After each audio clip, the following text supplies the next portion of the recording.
Okay, Heather, we got some of your character finished, but we still have to flesh out Yeah. a lot of the things, right? So you're a Halfling Druid. You haven't picked out your name yet, No. and we need to pick out your background too.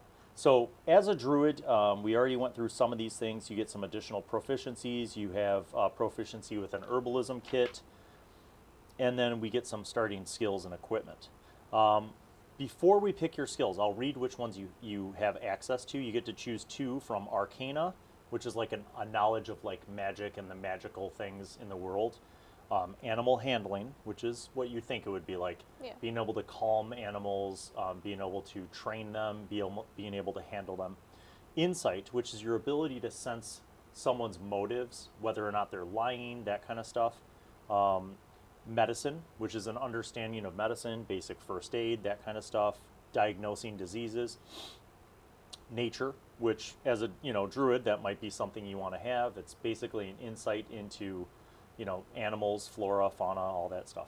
Perception, which is your kind of intuitive awareness with your senses, listening, seeing, smelling, all that kind of stuff. Religion, which is a knowledge of the divine and of different religions. And survival, which is basically your ability to survive, to find water, to find food, shelter, and all that kind of stuff, and to survive out in, outside of cities. So you get to pick two of those, but before you pick those, let's figure out your background, because your Okay. background also gives you some stuff too. It's So like a hard decision. it is, but this is a little different from, in the first season when you Yeah. played, we didn't do backgrounds, partially because I just wanted to get going. But Yeah. I think there's a lot of people who want to see you guys be able to flesh out your characters more. Wait, what was the folk hero one? Folk Because hero then they would be a can give great you one.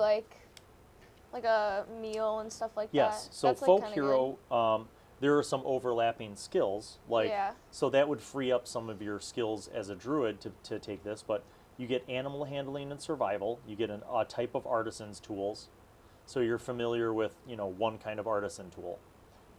You start off with the ability to, like the rustic hospitality. Since you come from the ranks of the common folk, you fit in among them with ease. You can find a place to hide, rest, or recuperate among other commoners, unless you've shown yourself to be a danger. So, like if you're running away from like a orc horde, Yeah. and you're like, hide me, they're gonna be like, yeah, no, bro. Like, Okay. so that might be something that would be cool. Is it? I don't know. Is that a good choice? There's so many. You literally can't go wrong. If you wanted Okay. to close your eyes and just pick out Okay. one or roll a dice, you would be Okay. totally fine. It's less about what you get from it. I want you to know that. It's Okay. more about you need to create a character in your mind, right? The Yeah. difference between, a role-playing game and real life is that you're playing a character that isn't you. Yeah. Now, there could be parts of you, like when I play a character, there's always some little sliver of me. Okay. But like, you're really playing a character that isn't you. So like, think about what your halfling druid, what would motivate them? What was Okay, their life like? I guess I'll do folk hero then. Okay, so under background, right, folk hero. And then what we're gonna do under your proficiencies is you're gonna fill in the circles for animal handling. Oh, that was a good one too. Yeah. But and, now I have that, and, right? s- and So- survival. Okay. Okay, so you also, under your languages, you're gonna write down one type of artisan's tools. So what kind of artisan tool would you use? Painting, wood carving. I don't know. Heather, you're literally an artist. Pick yeah, a like, goddamn so skill. paint. But is that like useful in? Sure. Is that okay? Okay, so let's say you're a painter. So you have a bunch of brushes, some paints, some pigments, and Okay. you can mix your own paints. But like, how would that help? Let's say during an adventure you guys are resting, you decide to paint something, and Okay. over a few days or weeks, you complete this painting. You could sell it, Oh, you could keep okay. it, you could trade it, right? Okay, yeah. Or let's I'll say do that then. you're, I don't know, maybe in a more practical function, like you literally paint a map on the wall of something to leave a message for someone else. You know what I mean? There's a lot of Okay. ways that you could use that. That sounds good then. So paint. Okay, so now as a folk hero, you also get some stuff. So this is the middle area for your equipment and Okay. belongings. You're going to write down the following things. Your painter's tools. So that's basically like your pigments, your brushes, that kind of stuff. A shovel, an iron pot, a set of common clothes, and then you get some money. So on the left of that little box, you have CP, SP, Yeah. right? Find GP, that's gold pieces. You get 10 gold pieces. Okay? Is that a lot? It's enough. Okay. It's pretty good. Like the common person lives off of 1 silver piece a day, so that's like 10 times of what they Oh. live off of each day. We'll go into money in a minute. But Okay. so yeah, it's a nice starting purse. Okay, now as a druid, you also get some things. So now we're going to backtrack to that. You still have to pick out your proficiencies as a druid. Now you already have a couple, right? You have animal handling and survival. You get to Yeah. pick 2 proficiencies as a druid. Arcana is that knowledge of the magical world. Yeah. Nature, obviously, as a druid might be handy. Medicine might be handy. Perception is always handy. What are your high rolls? Dexterity, I had an 18, and charisma, I have 18. What's your wisdom? 16. Wisdom's, you have a strong wisdom.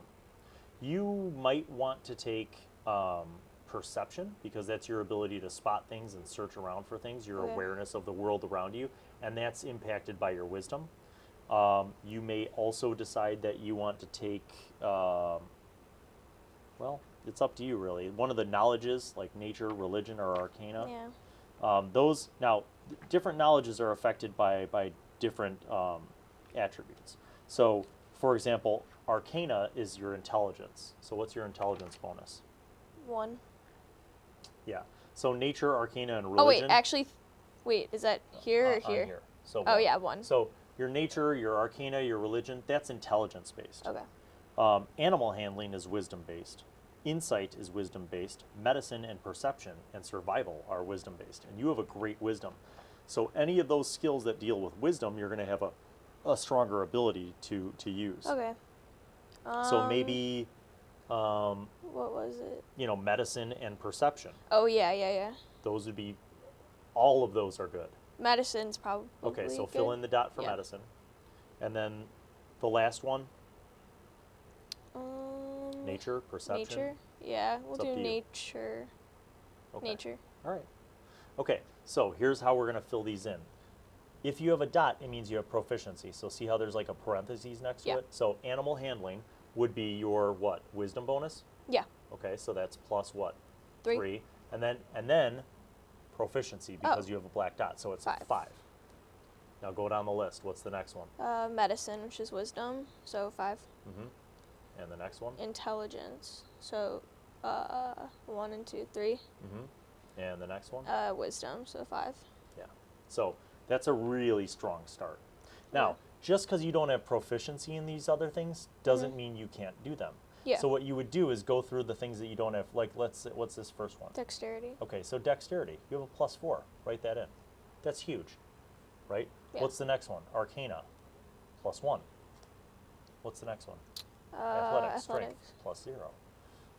What's the next one?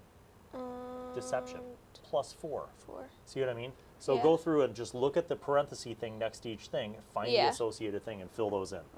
This way, if the party's in the middle of something, just because you don't have proficiency, let's say in deception, you might.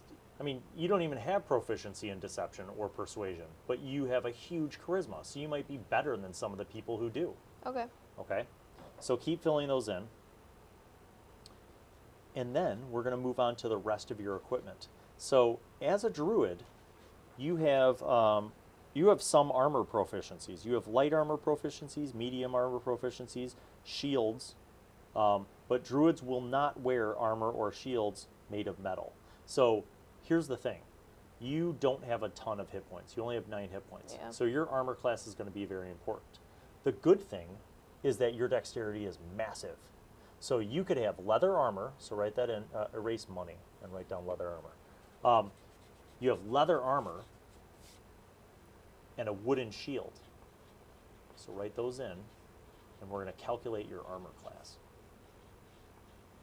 So the leather starts you off at 11, plus your 4 is 15. The shield adds 2 more, so you have 17 armor class. This is crucial. Okay. Because you're not Is the that kind good? of... That's good, right? That's great. Yeah. Okay. And that's what you will need to live, Okay. because you don't have a lot of hit points, right? Okay. Like Matt's character's a big beefy barbarian. He's a ton of hit points, but you only have 9. Okay. So like really seriously, 2 hits and you could be dead. Plus you're little. You're a halfling, Okay. so you kind of want that armor class. All right. So you also can wield weapons in Sean's combat. making faces. What? Stop. What is your better attribute? Strength or dexterity? Dexterity, You have an 11 in strength and an 18 in dex. yeah. So, Heather, this means that you want to focus on things that weapons that deal with dexterity. Okay. That could be bows, short bow. It could be throwing a weapon, or it could be a finesse weapon, which is a lightweight weapon that allows you to use your dexterity instead of your strength. Do I pick one? You get a couple options. I'll go over okay. that with you. So, for example, a scimitar is a curved short sword that uses finesse. Okay. So that means when you're attacking with a scimitar, you get your dex bonus instead of your 0 strength bonus. Does that make sense? Yeah. Okay. So that could be one. Now, a ranged weapon that you could use would be like a dart. You could throw darts as well, because you're really, you have a high dexterity, so you're really good at throwing weapons as well. How's that sound? That sounds good. Okay, so you're going to write down a scimitar. You know how to spell that? No. SCIMITAR. Okay. And then comma, 4 darts. Okay, and now we're going to write down the stats for those things. Okay. So up here in this first shaded box, write down scimitar. Scimitar, the curved blade of fun. Now for your scimitar, the next column over is your bonus to hit. Okay. So that is going to be your dex bonus plus your proficiency bonus. What's that? 6. Correct. So plus 6 to hit. Now next to that is your damage. It's going to be 1d6 plus 4. You know where that comes from? The The 1d6 what's is the the 4? That's weapon's the- damage. yeah. What's the 4? Is that my dexterity? Yes. Bonus? Okay. Hashtag learning D&D. All right. So now that's your hand-to-hand weapon. So Okay. if someone's up close, that's melee combat. You're swinging to defend Oh, yourself. You yeah, got your yeah. shield. You got your Okay. scimitar. But you want to have a ranged weapon too, which is your darts. So write down dart.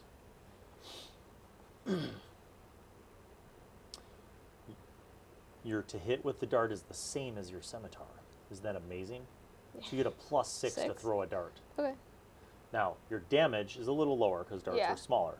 So a Okay. dart is 1d4 plus 4, Okay.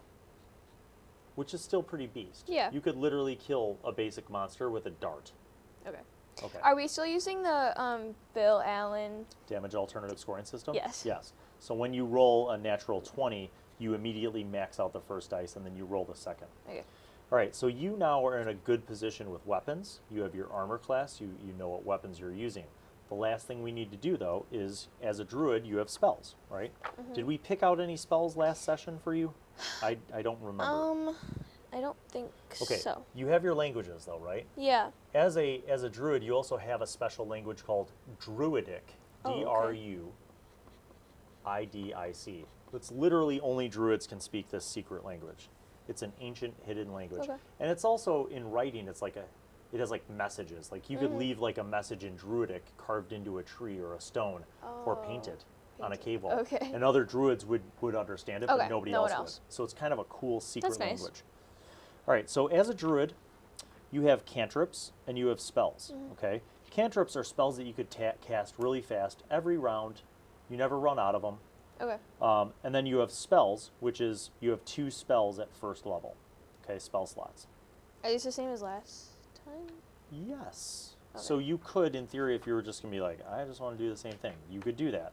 I mean, some 'Cause people last on time I had YouTube the might be butthurt, healing one. but yeah. So Yeah, the comments get a little brutal sometimes. yeah, well, welcome to the world of role-playing games. All right, so Druid, cantrips. Now, if I remember correctly, last time you had Shillelagh. Yeah. The thing with Shillelagh, I think it has to be a wooden stick and not Yeah. your scimitar. But Let's change it. Shillelagh is kadope. Yeah, that was a good one. And what else did I have? So Thorn Whip, Thorn which is the Whip, one where you yeah. can whip and then That was pull a someone. good one. You like that one? That was good because then I would pull them and then like Cooper would like hit So them. you don't want Shillelagh? You just want to stick No. with Thorn Whip? Yeah. All right, so Thorn Whip, right? Where do I write this? I would write it Features? on the back. So Oh, okay. otherwise you're going to run out of room. So I'll give you a spell sheet later, but just on the back right now, write Okay. cantrips, cantrips, cantrips, cantrips. So your first one is Thorn Whip. Now there are a couple other good ones. Poison Spray is one I don't think you had last time, but it's pretty dope. So it's basically if you want to, I mean, Thorn Whip is great, but Poison Spray is kind of like if you want to take someone out and continue to punish them for living, Poison Spray is kind of nice. It has a 10-foot range. You reach out your hand and you produce a puff of noxious gas from your palm. The creature must make a Constitution saving throw, or they take 1d12 damage. So it does Oh. more damage than Thorn Whip, Okay. but there's a saving throw. So it's kind of a mixed. Yeah. I mean, it's valuable. Like, you could just pump out damage and Yep. poison people all the time if you wanted.